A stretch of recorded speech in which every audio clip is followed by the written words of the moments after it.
దైవాన్ని గుర్తించి నోరెత్తకుండా తన పని తాను చేసుకోవడమే ఆధ్యాత్మికతలో ఉన్న పరమరహస్యం.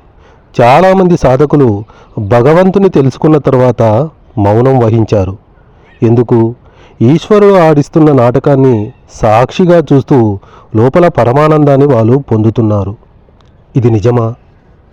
శాస్త్రాలు, గురువులు ఈ విషయాన్ని పదే పదే చెబుతున్నప్పుడు విశ్వసించాలి. మరి అన్ని అనుభవాలు మనకు సూటిగా లభించవు.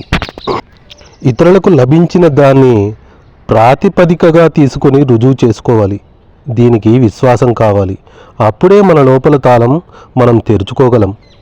అంతరంగంలో జరుగుతున్న దాన్ని అనుభూతిలోకి తెచ్చుకోగలం.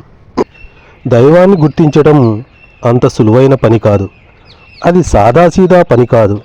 అందరికీ సాధ్యమయ్యేది కాదు. అలా అని ఊరుకుంటే మనం నిజమైన మానవులం కాదు. మన జీవితానికి ఒక ప్రయోజనం ఉంది. అన్నిటికీ మించి పరమార్థం ఉంది. దాన్ని గుర్తించాలి. నన్ను గుర్తించు అంటూ దేవుడు మన దగ్గరికి రాడు. మనం సుఖం కోసం, శాంతి కోసం ధన సంపాదన ఎలా అయితే చేస్తామో ఈశ్వర ఆరాధన అలాగే చేయాలి. ఆధ్యాత్మిక ఐశ్వర్యాన్ని పొందాలి.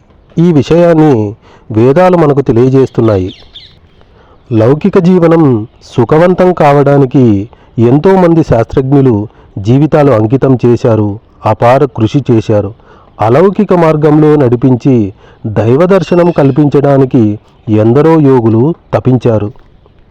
ఈ లౌకిక, అలౌకిక జీవితాలు రెండింటినీ సమన్వయం చేసుకొని ముందుకు సాగడం మంచిది. తీపి నుంచి బెల్లం వేరు చేయలేం. అలాగే మన జీవితంలో నుంచి ఆధ్యాత్మికతను వేరు చేయలేం.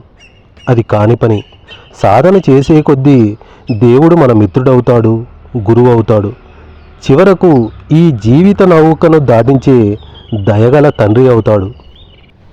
ఎన్ని శాస్త్రాలు చెప్పినా, ఎంతమంది ప్రవక్తలు ప్రబోధించినా వాటన్నిటి సారం ఒకటే.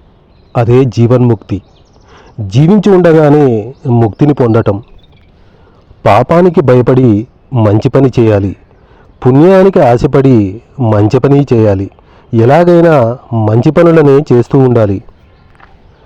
గత జన్మలు, వచ్చే జన్మలు ఉన్నాయని నమ్మినా నమ్మకపోయినా ఏ ప్రమాదం లేదు. కానీ మంచి పనులు చేయడం మర్చిపోతే మాత్రం అడుగడుగునా ప్రమాదాలే ఎదురవుతాయనేది జగమెరిగిన సత్యం.